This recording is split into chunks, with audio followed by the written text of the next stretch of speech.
what Dungy has against Brady here. I don't think he has anything. But, I mean, 11 is more than 7. And when you throw in 2 NCAA titles and Skip, he won a gold medal in '56 in the Melbourne Olympics. Yeah. Bill Russell. Yeah. So, Skip, Bill Russell was an idol of Coach Dungy. I think, if I'm not mistaken, he knows Coach Mr. Russell very personally. He does, yes. But, Skip, I mean, 11 titles in 13 seasons with 2 NCAA titles. It's hard to say someone is a better. And it's all relative, Skip. It's all about eras. I mean, however you want to judge it. If you want to say Tom Brady is the greatest winner, fine. But you're going to get people pushed back that says Bill Russell because he has 11 titles in 13 seasons. Okay, I get that. And I'm not going to argue 1 second about Mr. Russell because he is Mr. Russell. Yeah. But it still smacks of Tony has something a little bit personal against Tom where he pushes back. Every time he gets a chance, he pushes back. Tom was 8-3 against Coach Dungy. Right. 2-1 in the postseason. That one was the AFC Championship game on the way to the Super Bowl when they came back from 21-3 down in the Indy and the Colts and Peyton did to win 38-34. So I don't know if I don't know. Does any of the competitive stick in his craw a little bit? I don't think Coach Dungy being around him like as much as I have, it doesn't strike me as that. But I just sometimes Skip, we get caught up in the moment. We become prisoners of the moment because Tom Brady the last 20 years. Yeah. But it's hard. I don't think anybody's going to do 11. You think somebody will win 11 championships? That is it for Undisputed, guys. Great stuff. We're back same time tomorrow morning. The herd is on right now. Have a good day, guys. Well, following his 7th Super Bowl victory, Tom Brady posted or reposted over 50 times to his Instagram story. Many of his original posts highlighted his teammates' efforts with clever captions and specifically paired songs. It even included a nod to Shannon's famous "Help is on the way" call. Shannon, will you do that again for us? I love that. It's one of my favorite images of you. Can you please give Brady's Instagram story a letter grade? I give it an A. Do you really? But Skip Bayless told me, I thought Tom Brady didn't pay attention. Skip Bayless had tried to tell me for the better part of 5 years, Tom Brady is nothing like you, Shannon. You're talking about how you would handle things.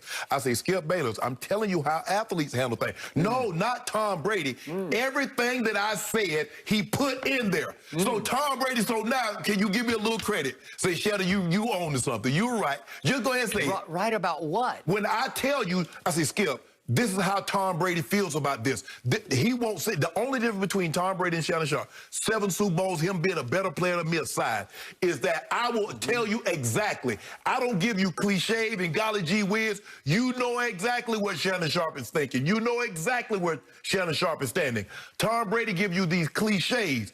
Everything that was said, he put in this IG story because Tom Brady is more like most athletes than not. Well, when has he ever said any of this? When has he ever fired back publicly at any of these issues? Skip, that's my point. I'm saying just because he doesn't fire back. He sees everything. But that's what I've been trying to tell you. You just tell me that's me. That's how I would react. I told you he is motivated by the slightest of slights, just the way Michael Jordan was.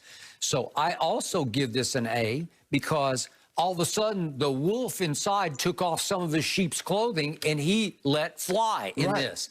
And it's a little bit between the lines. No, it's not. But by Brady's standards, by his non-committal, non-controversial, aw shucks, gee whiz, I'm going to duck and dodge every question. By those standards, this is laying it out on the line because he just won his 7th Super Bowl, and he said, okay, watch this.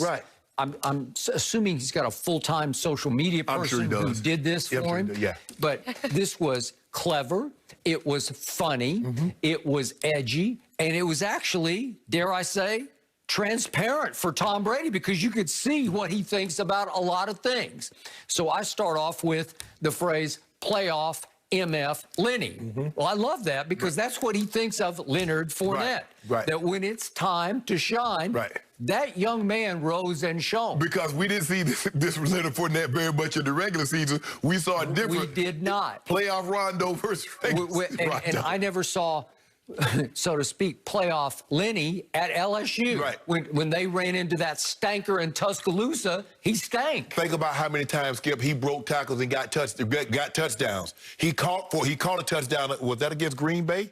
or maybe New Orleans. He caught that touchdown against New Orleans. Caught the low ball. Right. We saw aspects of Leonard Fournette's game that we hadn't seen since he was in the NFL. Okay. I told you going into Sunday's game, I thought he would be the X factor, and man, did he not have impact on that game running? He ran hard, yes. And that one burst where he broke away, he can beast mode you, man, because he's, I don't know what he weighs, 240, 250? 245, right? He's solid. Okay, so they stumbled onto something, and I'm sure Brady helped relight the fire under Leonard because he named him playoff Lenny. MF Lenny. Okay, I love that.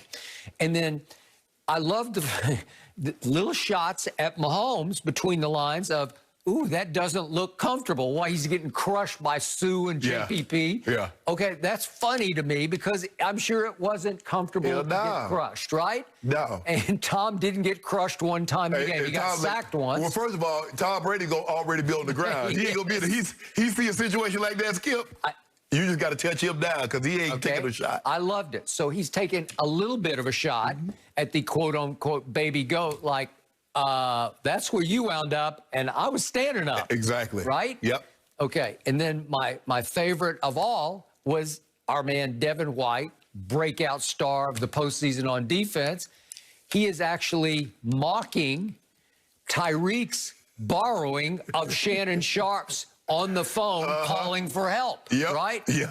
Call for help. And you did that back when? In, That was in 96. 1996 against the Patriots. The Patriots. Yes, in their stadium. Yep. Here it is. Help is on the way. Help is on the way, I promise you. They're coming. Help is on the way. Help is on the way. And what had you just done to the Patriots? We beat the brakes off them. We beat them like 34-8, 34-9. And I know you know your stats. No, I didn't do it. TD ran wild on them. They wanted to double me. They didn't want me to do anything because they didn't want me to talk. So TD had like probably $150 on them. Okay, didn't you originally get I picked up. Well, it started, Skip, because I was out of the game. So I was like halfway through the fourth quarter, maybe the start of the fourth quarter. So I was out of the game. And you know how the Patriots fans are. Hey, Sharp. Ben Coates was on the team. Was Ben there? I think Ben was there. Coates is better than you. Ben Coates is a good friend of mine. And I'm like, oh, you know what? I got something for y'all. And so I just picked the phone up. I hadn't had any idea that, NFL Films was rolling. I was just having fun with the fans in the stands. And next thing I know, it goes everywhere. And so... Weren't you calling the National Guard? I called the National Guard. Yeah. We're in Boston, I just figured, it would be fitting. But, Skip, it just goes to show you, he keeps and by the way, just for the perspective of this, Tyreek borrowed that at Tampa 10 weeks before the Super Bowl. He did. When he went off for 203 yards receiving in the first quarter on Carlton Davis. He did. And he mocked he borrowed it. He borrowed it. He paid homage to it. What it shows you, Skip, is that he takes notes of everything that is said about him. No. Because, like I said, even if he doesn't hear it, he has people that hears it, clips, paste it. This is what such and such said. Okay, play it. This is what such and such wrote. Let me see it.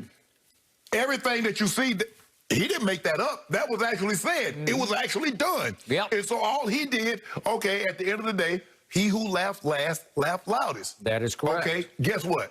All them no-look passes and all that barring the phrases. Didn't matter, right? Look who won. Look at me. That's what he was saying. Look at me. But it took winning your 7th ring, more than any franchise in the NFL. You got to win, Skip, to have the last, and he won. Okay.